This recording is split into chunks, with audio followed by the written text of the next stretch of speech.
I don't know why I didn't listen to what Monique told me. Got your favorite unk in such a messed up way.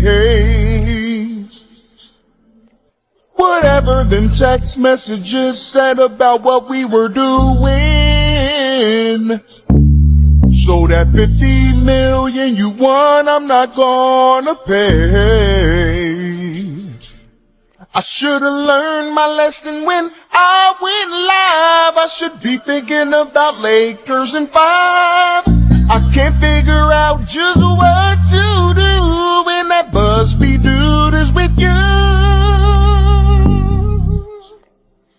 25K a cheat when we meet. Every couple of weeks I lose all control. Them young tenders put that thing on me. It was fake. I thought Mo was Asian. There's no debate. You ain't getting a damn thing from me. Why she lie? This is some bull jive. I should've been asleep, but your unk is a freak in them sheets.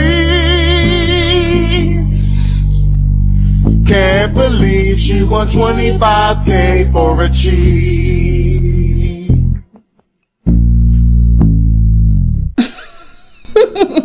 Hey yo, thanks for tuning into The Source, your source for celebrity news. Check this out. I gotta walk on eggshells today because every video that I drop seems to get restricted. So, I gotta be careful. Bear with me. As you know, everybody's talking about Shannon Sharpe, and I'm gonna drop another video with some serious details tomorrow. However, today I just wanted to jump on here and share this quick video of Michael Irvin sharing why he thinks that Shannon Sharpe offering this lady $10 million was the smart business move. Now, as we sit here and watch one of the greatest NFL players of all time sit here and give you his thoughts on Shannon Sharpe, do me a favor and hit that like and subscribe button. Alright, let's get into it. I was sitting here watching the game, the Boston game, and just like most people, picked up my phone, boom, started scrolling. The first thing came up was, of course, the tape of the phone conversation between Shannon and the girl. I don't want to disrespect her, and I don't want to call her Jane Doe now that her name is out there. Just because listen, I'm almost afraid to even talk about it, and I didn't want to talk about it. I would just sit here and enjoy the game. And I should have just watched the game, maybe not picked up the phone. But when I picked up the phone, it made me feel that. I saw one time that the leak tape, and then the statement came up, Shannon's statement, because he had to speak and address all the social media. Everything comes up. His lawyer saying they offered $10 million or tens of millions, and now the thing starts to unravel in a way that I say that obviously the intent or whatever it is, it gets worse and worse for him, and that's why it put me in a bad place. Like I woke up excited about the draft tomorrow. And then, well, we started last night, the Lakers did win, but we'll talk about all of that, and then excited about the draft, and then just trying to watch sports, what I love, watching sports, and pulling the meaning out of sports. But we get these stories like this, and go to Shannon, and makes his way into sports, and this is like when he said, they offered $10 million to settle it. Everybody will think out here like, oh, you must got some on you if you're going to offer $10 million. But this game now is not a game about finding truth. That's what I was trying to say to you guys on the live stream yesterday. And I don't really want to talk about it, but because of I've had such history But that's why I have to talk about it. Because I don't know if I can remain real with you guys if knowing that I've had history and I don't say anything about it. And it's not my way anyway. But be not deceived, I don't want to talk about it. I really don't. Because I work hard to keep it out of my life. I don't even like talking because I don't want to bring it around me. And every man worries about it, what he's going through. And this is what it is. Because now he's venturing into a place where it's just lose-lose for him. People will say, why would you offer $10 million? You must have had something, you must have done something, you must have done something. No, it doesn't mean you're guilty. This is and that's a hell of a nuisance value. What a lot of people have to do is have to determine if there's a nuisance value to make it just get out of here.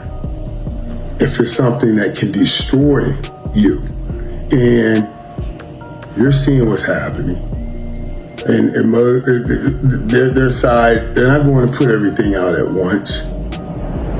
They're going to keep putting little things out, one at a time. So everybody will talk about this today. Then you'll give it a couple of days and something else will come out. They'll put out something new. That's why, in the beginning, a lot of people were shocked to hear that he offered $10 million. But that's what they call in that business a nuisance value. Now, you look at the 10, I look at 10 and say, whoa, that's real. But from him, and I'm sure all his advisors and lawyers and everything, they're not looking at the 10, they're looking at the 100 that was in the press 2 weeks ago. So they're saying, oh God, do we just get the 10 so we can take in the 90? Because what's happening now is what they were worried about the most. They were willing to give the 10 to take in the 90. That was probably the best business move. And I'm sure that's what they were thinking. Because now, rather she gets anything or not, and at some point, all they're going to do is keep releasing things until you relent. And I worry if every time something comes out, do those numbers continue to change? That 10 to 90. Now they bring something out that will go 30 and 70. You see what I'm saying? What kind? Until it gets to a point where, I don't know, does he lose everything? That's what I'm concerned about. That's why I was talking about this. This is the worst place to get. And if the game was played for truth, nobody would be doing this. We'll wait till we get to the courtroom. But the game isn't played for truth. The game is played, and I'm saying that game is just a game. God, please, I don't want any of it. I shouldn't even be talking about it. But I'm just saying, that game is played a different way. It ain't about, let's find out really what happened. Let's find out about the truth. It's let's find out who's the best at convincing or confusing people, but getting them on our side. And through that process, the only person that has anything to lose is Shannon Sharpe.